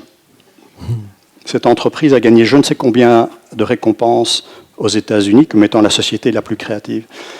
Mais c'est extrêmement important, ça veut dire que les gens qui y sont dès le plus jeune âge, on leur a appris à prendre des risques. Or, les problèmes qu'on a souvent dans nos modèles pédagogiques et d'éducation, c'est que se tromper, c'est mal. Dans les affaires, en Europe occidentale, faire faillite, c'est mal. Je dis chez les anglo-saxons, si vous avez fait faillite, je ne parle pas d'une banqueroute frauduleuse, c'est un plus. Vous construisez une courbe. Donc, voilà, pour répondre à votre question, non, il ne faut pas souffrir, non, il ne faut pas prendre une tumeur dans la figure ou autre chose, il faut sortir de sa zone de confiance et peut-être oser prendre certains risques. Est-ce que tu me permets de rebondir là-dessus, Oui, parce que je n'ai pas eu de tumeur au cerveau et j'ai eu à franchir ce pas, en tout cas, de me poser des questions. Et c'est une question qui est vraiment hyper importante et qui revient, parce qu'on a l'occasion avec mon épouse d'accompagner des gens en transition professionnelle qui veulent se réinventer. Et il y a souvent une notion de seuil qui apparaît.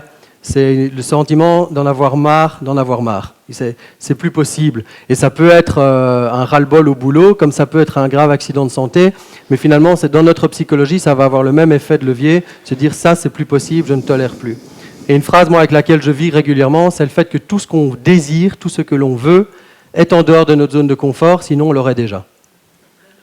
C'est très simple. Si je désire quelque chose que je n'ai pas, c'est que ça va me demander un effort pour aller affronter des peurs et prendre le risque dont tu parlais tout à l'heure. Et alors cette zone de confort, en plus, elle a un mauvais nom, parce que c'est pas du tout confortable. Moi, j'aime bien appeler zone de souffrance tolérable. Donc en fait, on en chie, mais c'est beaucoup plus confortable de rester là-dedans que de risquer de passer à autre chose. Et donc c'est ça aussi, ça ne demande pas une grosse crise existentielle, mais un chemin de développement personnel, ça démarre par une forme de ras-le-bol et de besoin d'autre chose, quoi. Est-ce qu'il y a d'autres questions ? Oui ?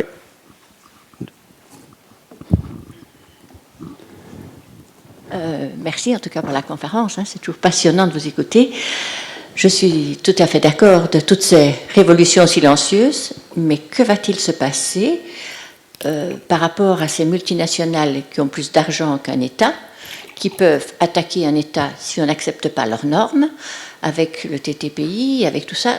On a l'impression que les citoyens vont être broyés par une machine où l'argent est tellement fort et la puissance de ces multinationales est vraiment terrifiante. Donc je trouve qu'on est dans un truc un peu inquiétant là. Ah, vaste sujet. Oui, effectivement, c'est les réminiscences de l'ancien monde. Maintenant, pour remettre les choses en perspective, bien sûr qu'il y a des... je pense que dans les 100 pays les plus riches au monde, il y a 49 entreprises. Hein, je veux dire, elles ont des chiffres d'affaires qui sont supérieurs à des PIB. Maintenant, il faut savoir que l'écrasante majorité de l'économie, le modèle économique est fait par des PME, des entreprises familiales partout dans le monde. Donc, c'est une première chose.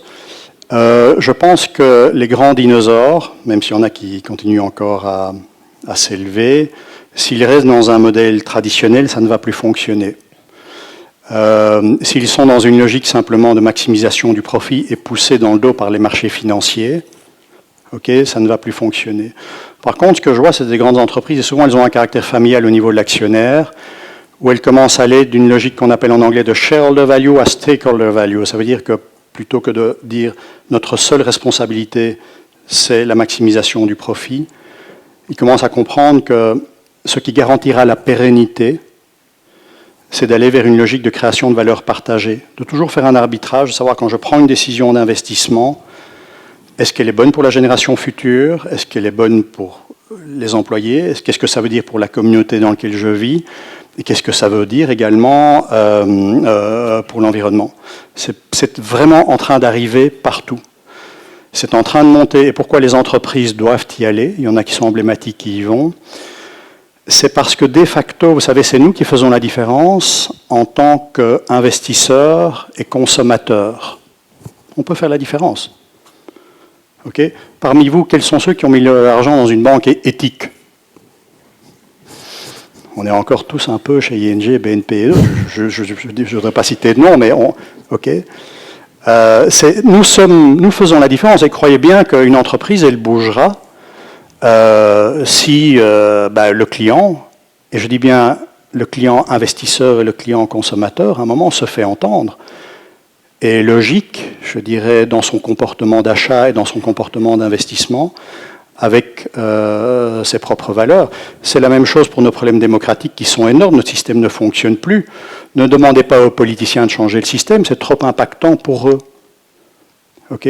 C'est nous, la population, qui sommes responsables de ça. Donc, si nous voulons changer les choses, il faut que nous changeons nous. Et il y a énormément d'initiatives qui sont en train de se faire. Moi, je vois, j'ai eu l'occasion de donner le même genre de conférence au Parlement bruxellois. C'était il y a 2-3 ans. Et quand j'ai expliqué l'économie régénératrice, le ministre de l'économie m'a dit c'est bien beau tout ça, mais qu'est-ce que vous nous parlez d'un long terme? Et moi, les échéances, elles sont à 2 ans. C'est pas ce qu'on voudrait entendre d'un politicien. Sauf qu'aujourd'hui, après entre autres le film Demain, il y a une partie substantielle de la population qui a bougé. Et qu'est-ce qu'on voit partout? Des plans pour développer l'agriculture urbaine, les monnaies libres et autres. Donc c'est nous qui pouvons faire la différence. Mais ça ne se fera pas du jour au lendemain. Et la dernière chose, je voudrais dire par rapport à votre question, c'est qu'il est très important de se fixer individuellement et collectivement une destination qui fasse du sens. Qui est de dire, on veut une économie, je vais dire, qui respecte l'homme, qui respecte l'individu, qui crée de l'abondance, qui est partagée de façon équitable. Ça, c'est la destination. La grosse difficulté, c'est la transition. Et c'est ce qu'on vit. Et je vous ai dit, un modèle est en train de mourir, c'est douloureux, des gens vont s'accrocher. Et un modèle est en train de naître, c'est de voir où on se situe. Posez. Ça fonctionne. Oui, ça marche. Une question, enfin vous venez d'en parler un petit peu, mais vous avez parlé d'économie collaborative, de valeur d'usage, etc. Et il y a un concept dans notre société dont on parle très peu et qu'on remet très peu, qu'on critique peu, qu'on met peu en question. C'est la propriété privée. Parce que la propriété privée, dans nos concepts, elle n'a pas de limite. Et comme il n'y a pas de limite, on peut tout faire sans limite, et c'est des conséquences énormes. Et il me semble que pour passer à une économie collaborative, on doit changer notre vision de la propriété privée. Ok, j'entends ce que vous dites. On ne veut pas rentrer dans un débat idéologique, mais derrière l'économie collaborative, c'est ce qu'on appelle l'économie des communs. Et qui adresse le problème justement de la propriété privée. Alors, il y a beaucoup de choses qui devraient redevenir communes, comme commodities, qui ont été privatisées ou autres, simplement dans une logique. Et ça, c'est pas normal. Ces choses qui permettent simplement de vivre en dignité. L'eau, l'air, l'énergie, et ainsi de suite. Il y a une grosse réflexion qui se fait sur ce sujet-là. Louvain-la-Neuve m'a demandé de créer un cours, justement, pour enseigner, pour éduquer les prochains managers à ces enjeux de ce qu'on appelle les communs, et comment on crée une économie collaborative basée là-dessus. Et le domaine de la propriété privée est un sujet qui est abordé. Pourquoi ? Et pas dans une logique marxiste ou quoi que ce soit, mais c'est de dire, pour que la société soit pérenne, qu'est-ce qui est commun et qu'est-ce qui est de l'ordre du privé. Okay ? Aujourd'hui, on veut tout privatiser.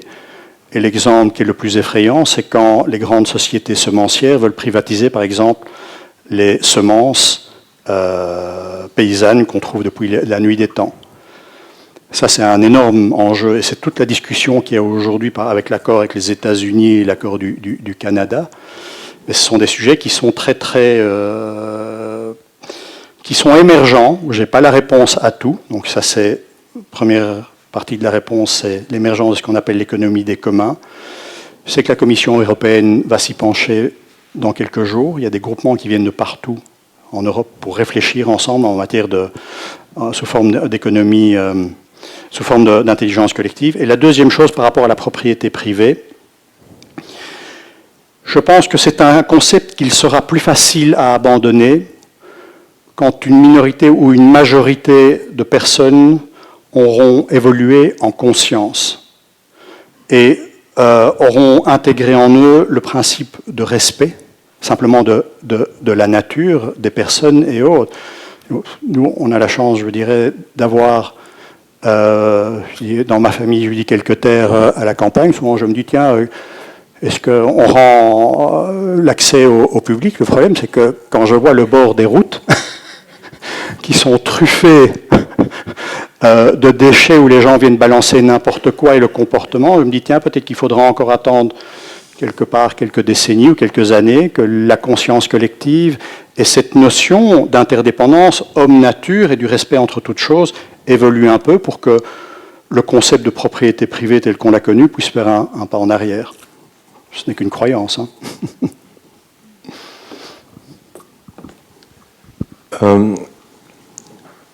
Je voulais, peut-être certains se reconnaîtront dans un sentiment, et je me demandais, c'est une forme de tiraillement en fait entre la volonté à certains moments d'aller à la recherche du bien-être et justement l'idée de, parfois, comme vous l'aviez dit, de ne pas allumer le poste de radio le matin quand on se réveille et d'entendre toutes ces choses qui se passent dans les médias, et en même temps, donc, pour pouvoir un moment se déconnecter, aller à la recherche de plaisir, parfois pendant une certaine période aussi, et en même temps ne pas culpabiliser à ce moment-là, parce qu'on a le sentiment de se mettre des œillères par rapport à des vrais problèmes qui se passent dans le monde. Donc il faut en même temps être en état de conscience, mais en même temps il faut pouvoir aussi aller à la recherche de soi, s'isoler, réfléchir, faire de l'introspection, méditer. Enfin, c'est un petit peu ce tiraillement entre... Et ça rejoint une des lois universelles que j'ai pu lire, entre autres dans les principes hermétiques, qui disent il y a plusieurs lois universelles. Il y a une loi universelle qui s'appelle la loi de polarité, et qui explique que tout est souvent sur une même échelle. Ce qui diffère, c'est l'amplitude. Donc, chaud et froid, c'est sur la même échelle. Okay ? Courage, peur, c'est sur la même échelle. Énergie, matière, c'est sur la même échelle. C'est simplement comment vous tunez. Eh bien, c'est la même chose entre conscience élargie, je dirais, compréhension du monde, se nourrir de ce qui vient, et intériorité, c'est sur la même échelle. Je dirais, il faut pouvoir tuner pour ce qui est bon pour vous, je dirais au moment précis. Est-ce que j'ai besoin de me nourrir de ce qui est de l'extérieur, ou est-ce que j'ai besoin de me nourrir de ce qui est à l'intérieur ? Vous savez, il y a une phrase très ancienne qui dit ceci, si tu veux te connaître, va au bout du monde. Mais si tu veux connaître le monde, va au fond de toi. Et donc on est tout le temps dans cette polarité, on bascule tout le temps entre les deux. Et donc c'est, je pense, par l'écoute intérieure, du ressenti, que vous pouvez vous dire, voilà, les semaines qui viennent ou les jours qui viennent, j'ai une appétence intellectuelle très très forte, j'ai envie de lire, de comprendre, et puis parce que c'est le cycle des choses, après il faut infuser. Et donc moi j'ai ça souvent, malheureusement, je suis un peu trop cérébral, donc quand je lis, à un moment, je me rends compte que je retiens plus et je ne pourrais pas me passer d'aller marcher au moins 2 ou 3 fois par semaine dans la forêt.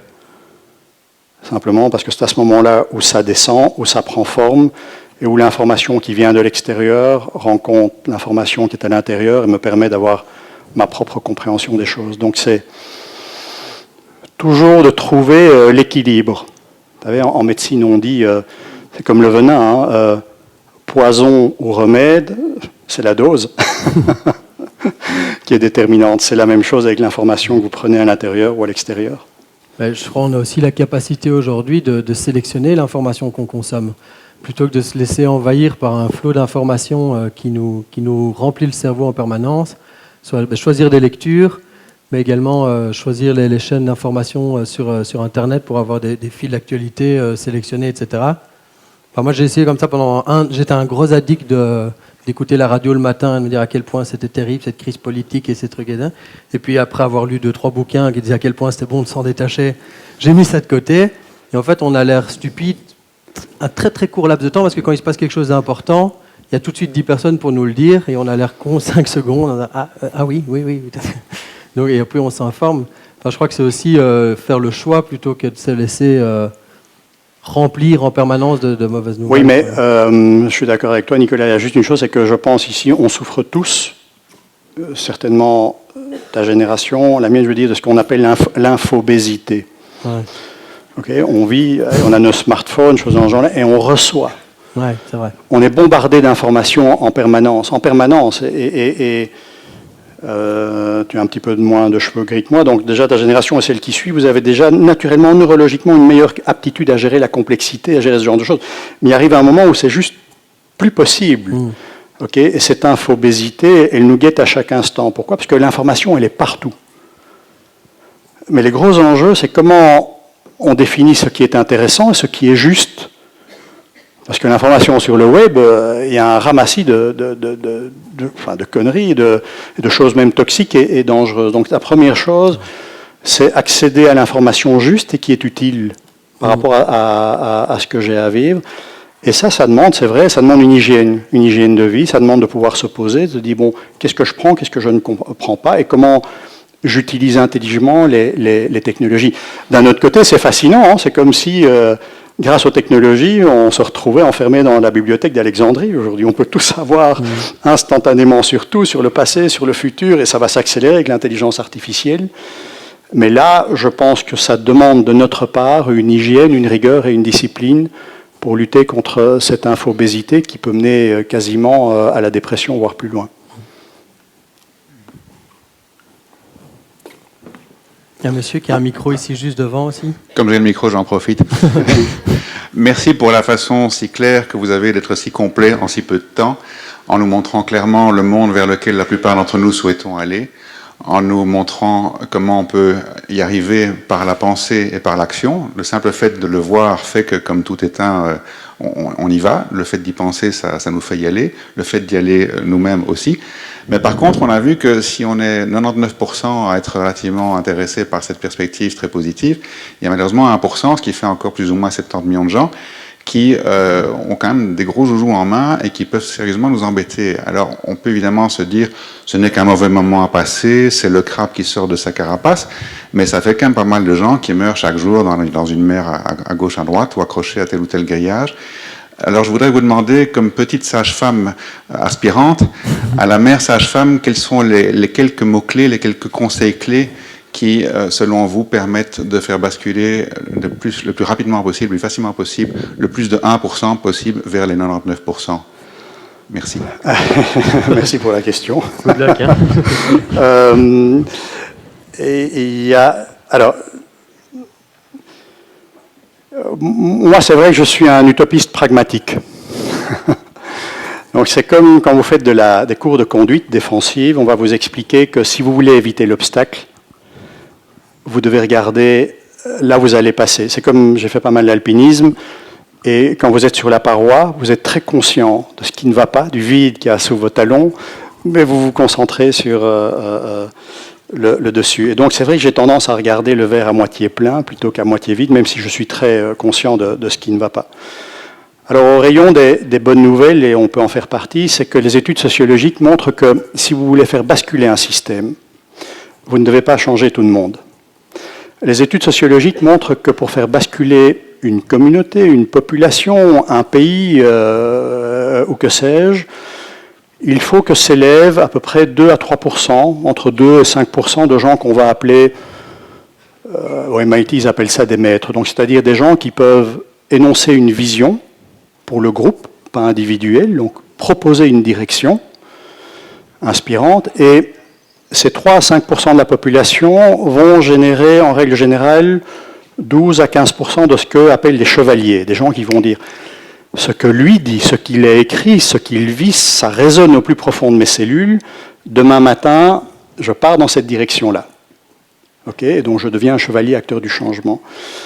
Et les études montrent que quand on arrive à plus ou moins 18% d'un groupe, d'une population, 60% des gens qui sont inertes derrière basculent. Et donc le système se met en marche dans cette direction-là.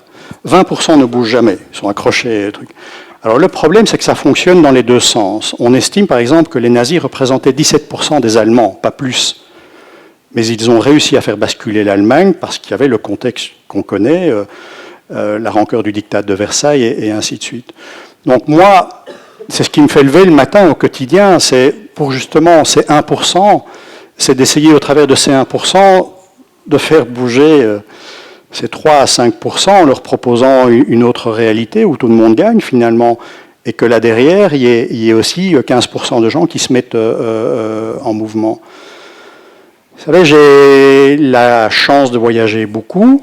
J'ai aussi la chance parfois de côtoyer des gens, on va dire, improbables dans la puissance qu'ils ont. Et moi, je continue à croire que la majorité des personnes sont des bonnes personnes. Même ceux qui sont très fortunés ou qui ont beaucoup de pouvoir, beaucoup de gens sont des bonnes personnes. Parfois, il y a des fausses croyances, il y a énormément de peur. Mais donc, si on peut leur montrer un système où tout le monde gagne, l'écrasante majorité des gens est preneuse. Je pense que fondamentalement, même si je suis un utopiste pragmatique, je crois que l'homme est bon par nature. Il a des fausses croyances, mais il est bon par nature.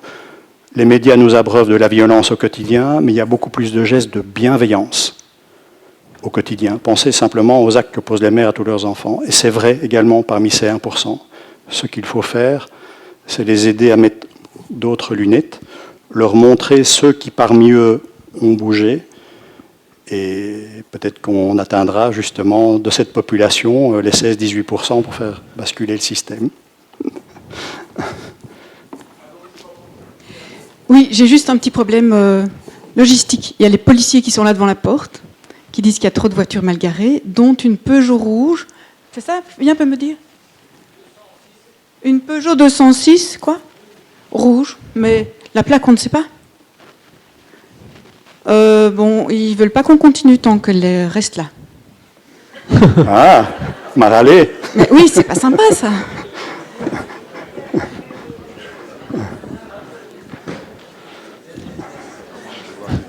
Une bonne question. Oui, ça c'est une belle question. Après, on va continuer les questions.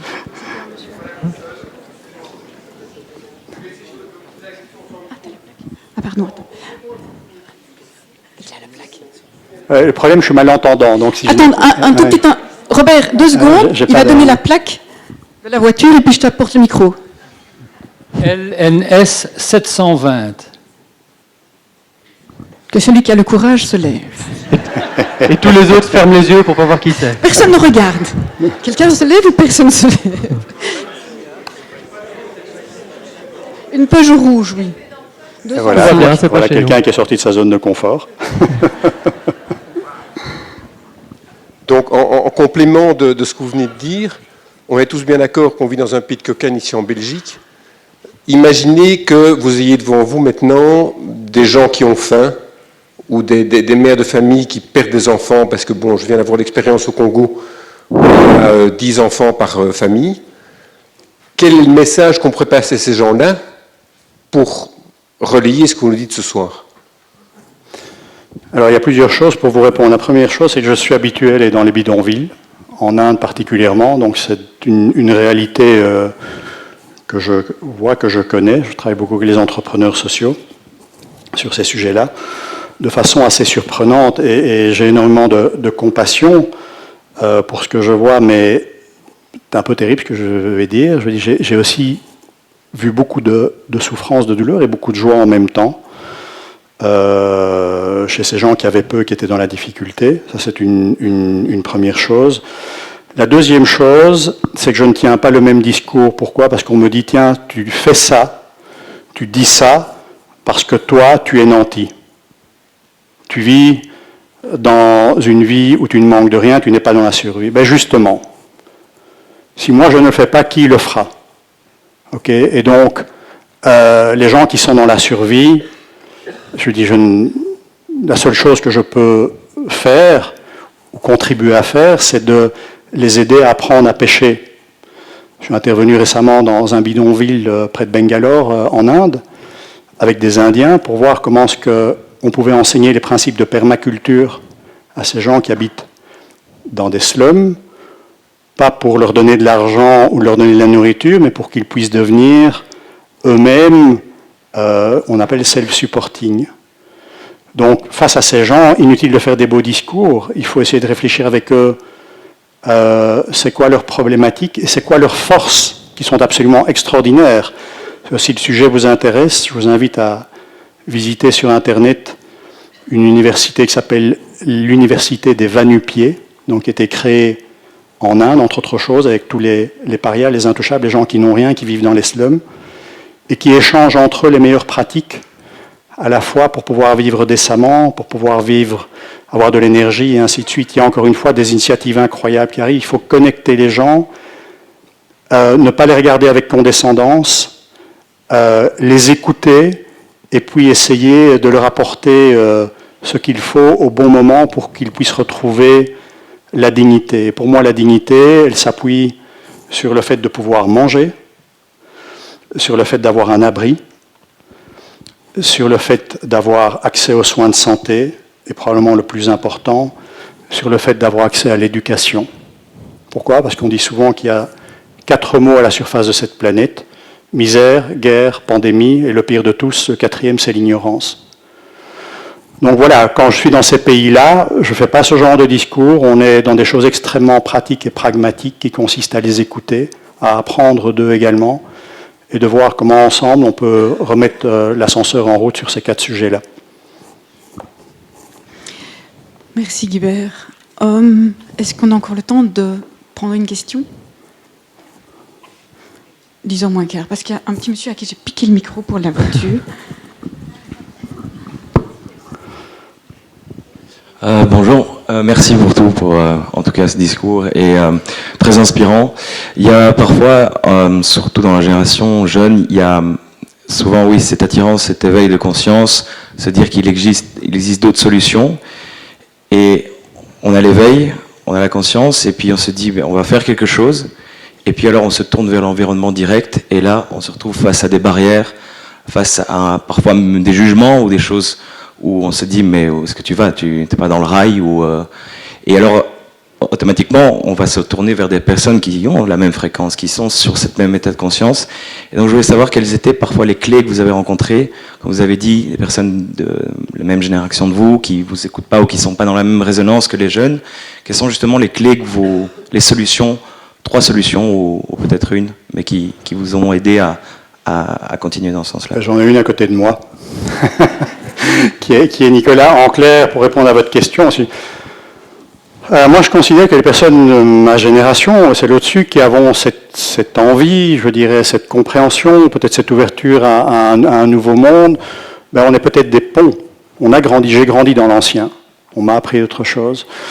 Mais que vous qui êtes plus jeunes, je veux dire, vous êtes les bâtisseurs du nouveau monde. Et c'est pour ça que moi, quand j'ai rencontré Nicolas, je ne connaissais pas avant, et donc j'ai une grande gratitude vis-à-vis de ce qui se passe ce soir. Ça m'a permis de rencontrer Nicolas. Quand j'ai vu tout le programme qu'il lançait avec son épouse Sandrine, ça s'appelle un projet qui s'appelle Mindstep, qui consiste justement à accompagner les jeunes qui veulent changer, qui veulent devenir acteurs, qui veulent devenir ces sages-femmes.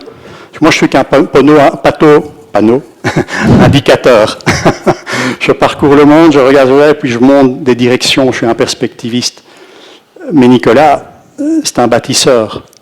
Lui, il est au quotidien, dedans, pour aider la transformation, le changement. Alors Nicolas, peut-être que toi, tu veux répondre à la question. C'est une question super importante et je pense qu'à un moment donné, quand on se donne la permission de vibrer sur sa propre fréquence, de dévoiler sa lumière, mais aussi ses parts d'ombre, parce que c'est ça, hein, c'est ça grandir, c'est faire un travail sur soi par rapport à quelles sont nos parts d'ombre et quelles sont les parts de lumière que j'ai envie de révéler au monde. Eh bien, automatiquement, on accorde aux autres la possibilité de livrer la leur, mais toute une série de personnes ne sont pas prêts à ça. Et donc, on fait face à des résistances, effectivement, que ce soit au niveau familial, des amis qu'on perd, mais on se fait d'autres amis. Donc, effectivement, il y a un nouvel équilibre à trouver au niveau relationnel. Et puis, il y a aussi un adage qui dit qu'on est la moyenne des 5 personnes qu'on côtoie le plus. Donc, à un moment donné, quand on veut devenir plus, et quand je dis plus, c'est pas en termes financiers ou autre, c'est devenir être plus. Eh ben forcément, on va être attiré par des gens qui vont nous emmener là. Et c'est pour ça que la notion alors un mot qui est un peu galvaudé aujourd'hui, mais de coaching ou de mentoring, aller chercher des gens qui sont capables de nous inspirer. Moi, clairement, c'était un privilège, et je dis pas ça pour te redire que tu es exceptionnel. C'est simplement, à un moment donné, on s'est retrouvé au pain quotidien. Je me suis tué pendant 3 quarts d'heure en me disant, ouais, mais quel cadeau, quoi, de pouvoir juste passer ce moment pendant 3 quarts d'heure avec quelqu'un qui est inspirant, qui a fait son chemin. Après, il y a des gens comme Arnaud Rioux, qui a écrit Réveiller le chaman qui est en vous, qui est un homme exceptionnel à qui j'ai l'occasion de passer du temps. Et en fait, des gens qui paraissent inaccessibles le deviennent parce qu'on est tout simplement dans une énergie à dire comment est-ce que je peux devenir plus et élever mon niveau de conscience. Et forcément, ça ne plaît pas à tout le monde.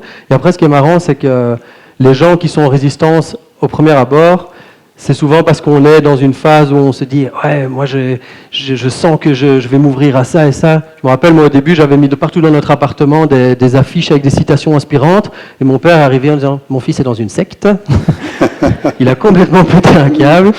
Nicolas, il faut qu'on en parle.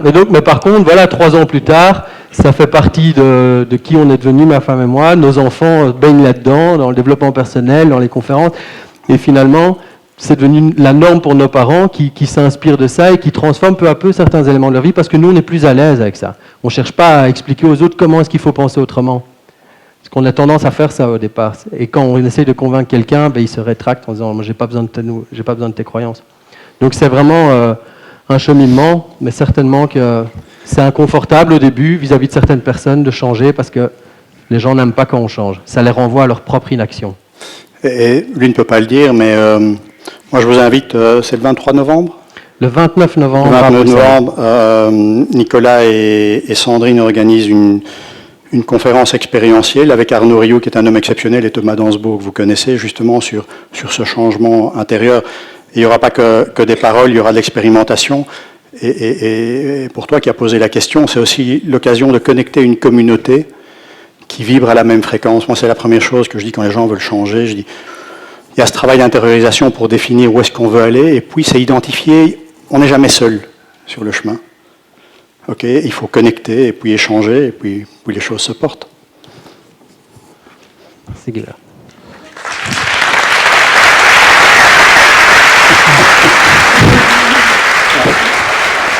Merci.